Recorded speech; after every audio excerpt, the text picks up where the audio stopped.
আজকে যদি আপনার পকেটে আমি 1000 টাকা গোঁজা দিয়ে দেই, কালকে যদি আমি ইট চুরি করি, আপনি কি আমার সামনে কিছু করতে পারবেন? অর্থাৎ একদিন আপনার টাকা দিয়া আমি কি করলাম, 5 বছরের জন্য মুখটা বন্ধ করলাম। এই 1000, 2000, 5000, 10000 আমরা কি টাকার বিনিময়ে কাউকে ভোট বিক্রি করতে দিব? ভোটার যদি একটা কলা গাছকে নির্বাচিত করে, আমরা তার পিছনে খাটবো। যে টাকা দিতে আসবে, যে টাকা দিবে, এইটাই হচ্ছে তার প্রথম অযোগ্যতা। ধরেন এই এলাকায় 700 মানুষ আছে, কয়শো? 700 মানুষ যদি 1000 টাকা করে দেয়, কয়টা? 7 লাখ। 7 লাখ না? আপনি পাইছেন কত? আমার খরচ হইব কত? 7 লাখ। আমি একটা রাস্তা খাইলাম 8 লাখ টাকা। তার মানে আপনি যে 1000 টাকা খাইতেছেন, এটা কিন্তু 1000 টাকা না, এটা 8 লাখ টাকা।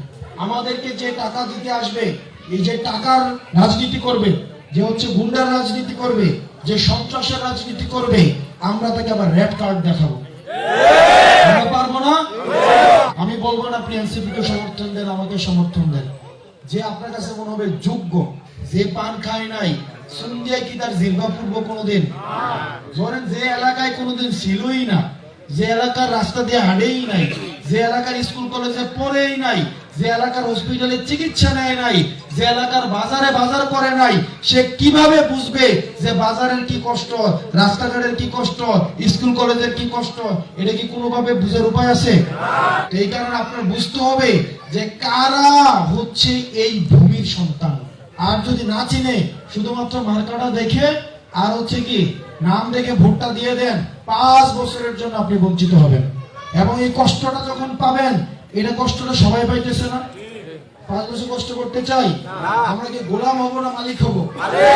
গোলাম হবো না মালিক হবো? চিন্তা করেন যে আপনার গোলাম, সে হচ্ছে একটা বড় 6 ইঞ্চি চেয়ারে বসে, 6 একটা চেয়ারে বইতে না? আরে এ তো আপনার গোলাম, এ বলবে মাটির নিচে।